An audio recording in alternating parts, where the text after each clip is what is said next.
Welcome to Rashmi's रसोई। आज मी तुम्हाला आगरी कोळी पद्धतीने पापलेट फ्राय, कोलंबीचं कालवण आणि बोंबलाचं आठवण कसं बनवायचं ही रेसिपी दाखवणार आहे। त्यासाठी हा व्हिडिओ शेवटपर्यंत बघा आणि माझ्या चॅनलला लाईक, शेअर आणि सबस्क्राइब करा। आज आपण फिश थालीमध्ये ह्या करपाल कोलंबीचं कालवण, अगदी छोटेच पापलेट पण ताजे मिळालेले म्हणून ते फ्राय करणार आहोत आणि बोंबलाचं कालवण बनवणार आहोत। तर चला मग सर्व मच्छी साफ करून घेते, नंतर एक एक करून रेसिपी बनवायला सुरुवात करूया। सर्वात आधी आपण ह्या करपाल कोलंबीचं कालवण बनवणार आहोत। त्यासाठी पाव किलो ह्या करपालच्या कोलंब्या घेतल्या आहेत। एक कांदा वापरणार आहोत फोडणीला, 4-5 लसणाच्या पाकळ्या, अर्धा चमचा रश्मीज रसोईचा ही हळद वापरणार आहोत आणि 2 चमचे रश्मीज रसोईचा हा आगरी कोळी मसाला यूज करणार आहोत। जर तुम्हाला रश्मीज रसोईची हळद, आगरी कोळी मसाला, गरम मसाला, धना जिरा पूड किंवा मिरची पावडर ऑर्डर करायची असेल तर लगेचच कमेंट करून सांगा, कारण का आता लिमिटेड स्टॉकच राहिला आहे। नंतर पुढचे 1-7-8 महिने तरी मसाला वगैरे आपल्याकडे अवेलेबल नसणार आहे। नंतर ह्या कालवणामध्ये आपण नेहमीप्रमाणेच वाटण वाटणार आहोत। त्याकरता सुकं खोबरं घेतलं आहे मूठभर, 5 ते 6 लसणाच्या पाकळ्या, आल्याचा तुकडा, पाणी न घालता हे असं आपण वाटण तयार केलं आहे। आज आपण ह्या कोलंबीमध्ये बटाट, कैरी आणि टोमॅटो घालणार आहोत। त्यासाठी मी एक बटाटा घेतला आहे फोडी करून, अर्ध्या कैरीच्या असे हा फोड्या केल्या आहेत आणि एक टोमॅटो पण चिरून घेतला आहे। तर चला मग कोलंब्या साफ करून घेते, नंतर लगेचच कालवणाला फोडणी देऊया। कोलंबीचं कालवण बनवण्यासाठी पातेलं ठेवलं आहे। 2 टेबलस्पून एवढं तेल घेते।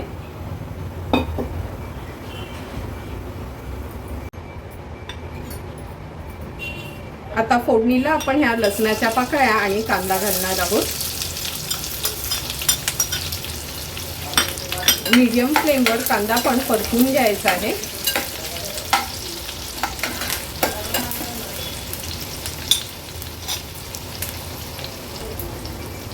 हे बघा, कांदा पण आता शिजला गेलाय। आता आपण याच्यामध्ये अर्धा चमचा हळद, 2 चमचे रश्मीज रसोईचा हा आगरी कोळी मसाला ऍड करणार आहोत। हळद आणि मसाला तेलावर छान परतून घ्यायचे।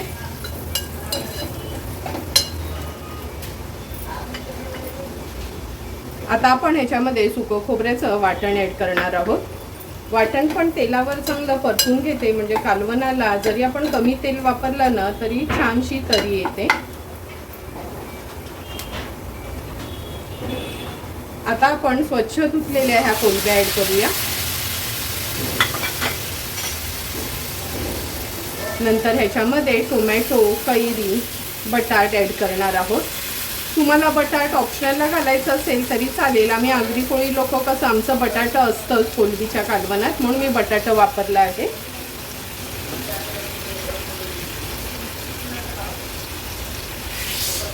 आता व्यवस्थित हे मिक्स करून घेते।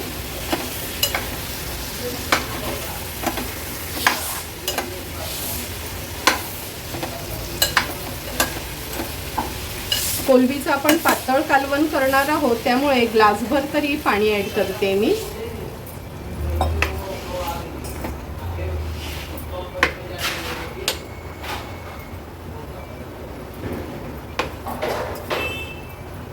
चवीप्रमाणे मीठ आणि ही 2 कोकमाची टापं घालणार आहोत। हाय फ्लेमवर छानशी याला एक उकळी काढून घेऊया। कोलंबीच्या कालवणाला पण छानशी उकळी आली आहे। आता झाकण ठेवते आणि 7 ते 8 मिनिटांसाठी लो टू मीडियम फ्लेमवर ह्या कोलंब्या, बटाटा, टोमॅटो शिजून घ्यायचे।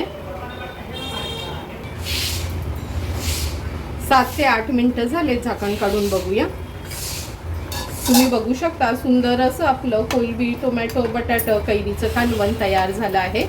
आता हाय फ्लेमवर ह्याला एक छानशी उकळी काढून घेते। कालवणाला पण छानशी उकळी आली आहे। झाकण ठेवूया आणि गॅसची फ्लेम स्विच ऑफ करूया। थोडीशी वाफ कमी झाली की झाकण उघडून बघणार आहोत। 2 ते 3 मिनिटं झाले, झाकण काढून बघूया। हे बघा, वाफ कमी झाल्याबरोबर किती सुंदर तरी आपल्या ह्या कोलंबीच्या कालवणाला आली आहे। फक्त 2 टेबलस्पूनच तेल वापरलेलं तरी पण अगदी सुंदर तरी आपल्या कालवणाला आली आहे। थोडीशी कोथिंबीर ॲड करते आणि सर्व करण्यासाठी हे कोलंबीचं कालवण तयार आहे। आता आपण ओल्या बोंबलाचं कालवण करणार आहोत। त्यासाठी 3 ओले बोंबील साफ करून असे कापून घेतले आहेत। 8 ते 10 लसणाच्या पाकळ्या चेचून घेतल्या आहेत। 2 हिरव्या मिरच्या, 2 ते 3 कोकमाची टापं, अर्धा चमचा रश्मीज रसोईची हळद आणि 1 मोठा चमचा भरून रश्मीज रसोईचा आगरी कोळी मसाला आणि चवीप्रमाणे मीठ यूज करणार आहोत। आज हे कालवण आपण फोडणी न देता टोपातच कालवून बनवणार आहोत। चला मग बघूया। फोडणी न देता बोंबलाचं कालवण बनवण्यासाठी सर्वात आधी हे बोंबील आपण ह्या पातेल्यात काढून घेऊया। नंतर ही कोकमाची टापं, छेचलेला लसूण, हिरव्या मिरच्या ॲड करणार आहोत। चवीप्रमाणे मीठ, हा रश्मीज रसोईचा आगरी कोळी मसाला,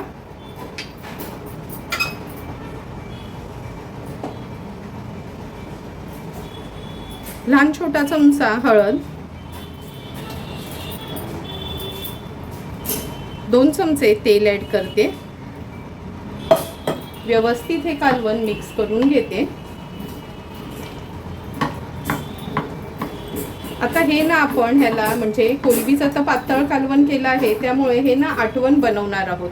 म्हणजे अगदी थोडंसंच पाणी घालायचं आहे। अर्धा पेला एवढंच मी पाणी घातलं आहे। व्यवस्थित मिक्स करून घ्यायचं आणि लगेचच आता हे पातेलं असंच आपण गॅसवर ठेवणार आहोत। गॅसची फ्लेम ऑन करते आणि हे पातेलं गॅसवर ठेवते। हाय फ्लेमवर सुरुवातीला ह्याला छानशी उकळी काढून घेऊया। तुम्ही बघू शकता बोंबलाच्या आपल्या या आटवणाला पण उकळी आली आहे। गॅसची फ्लेम लो टू मीडियमवर ठेवते। पळीनी न हलवता हे आपण पातेलं असंच हलवून घेणार आहोत। आता ह्याच्यावर झाकण ठेवून एक 5 ते 6 मिनिटांसाठी हे बोंबलाचं आटवण शिजवून घेणार आहोत। 7 ते 8 मिनिटं झाले, झाकण काढून बघूया। तुम्ही बघू शकता आपलं हे बोंबलाचं आटवण अगदी व्यवस्थित तयार झालं आहे। हाय फ्लेमवर आता याला छानशी उकळी काढून घेते। आपल्या ह्या बोंबलाच्या आटवणाला पण चांगली एक उकळी आली आहे। आता गॅसची फ्लेम स्विच ऑफ करते आणि झाकण ठेवते। वाफ थोडी कमी झाली की उघडून बघणार आहोत। एक 2 मिनिटं झाले, झाकण काढून बघूया। हे बघा, वाफ कमी झाल्याबरोबर कालवणाला आपल्या कसा सुंदर कलर आला आहे। फक्त रश्मीज रसोईचा आपण आगरी कोळी मसाला आणि हळद वापरली आहे तरी अगदी सुंदर चमचमीत असं आपलं हे बोंबलाचं आटवण तयार आहे। आता आपण ही अगदी लहानशी पापलेट फ्राय करणार आहोत। तुम्हाला सर्वांनाच माहिती आहे बाजारात काय आता मोठी मच्छी नसते, पण ही लहान पापलेट असली तरी अगदी ताजी पापलेट होती। ह्या 4 पापलेटांवर आपण चवीप्रमाणे मीठ ॲड करूया। अर्धा लिंब मी ह्याच्यावर पिळून घेते। तुम्हाला आवडत असेल तर तुम्ही कोकम आगाळ पण वापरू शकता, पण आम्ही आगरी कोळी लोक जास्त करून लिंबाचाच वापर करतो। अर्धा चमचा आलं लसूण पेस्ट, पाव चमचा हळद घेणार आहे। 1 चमचा हा रश्मीज रसोईचा आगरी कोळी मसाला वापरणार आहोत। आता व्यवस्थित आपण ह्या पापलेटांना मॅरिनेट करून घेऊया।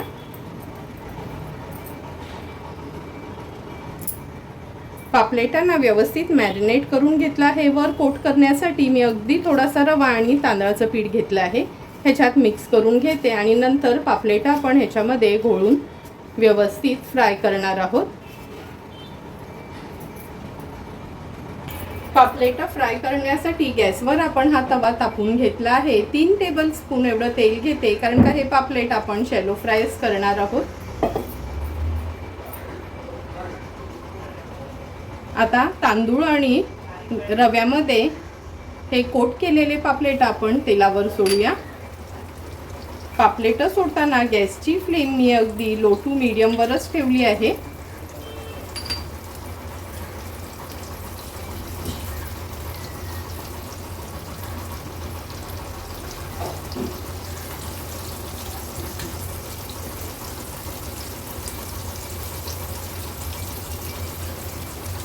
एक एक करून 4 पापलेट आपण ही तेलामध्ये सोडली आहेत। आता एक बाजू जवळपास 1 ते 1.5 मिनिटाकरता मीडियम फ्लेमवर तळून घेणार आहोत। 1.5 ते 2 मिनिटं झालेत। आता एक एक करून हे पापलेट आपण पलटून घेणार आहोत। अगदी लहान साईज असली ना तरी ते बघूनच तुम्हाला कळेल का किती ताजे पापलेट होते।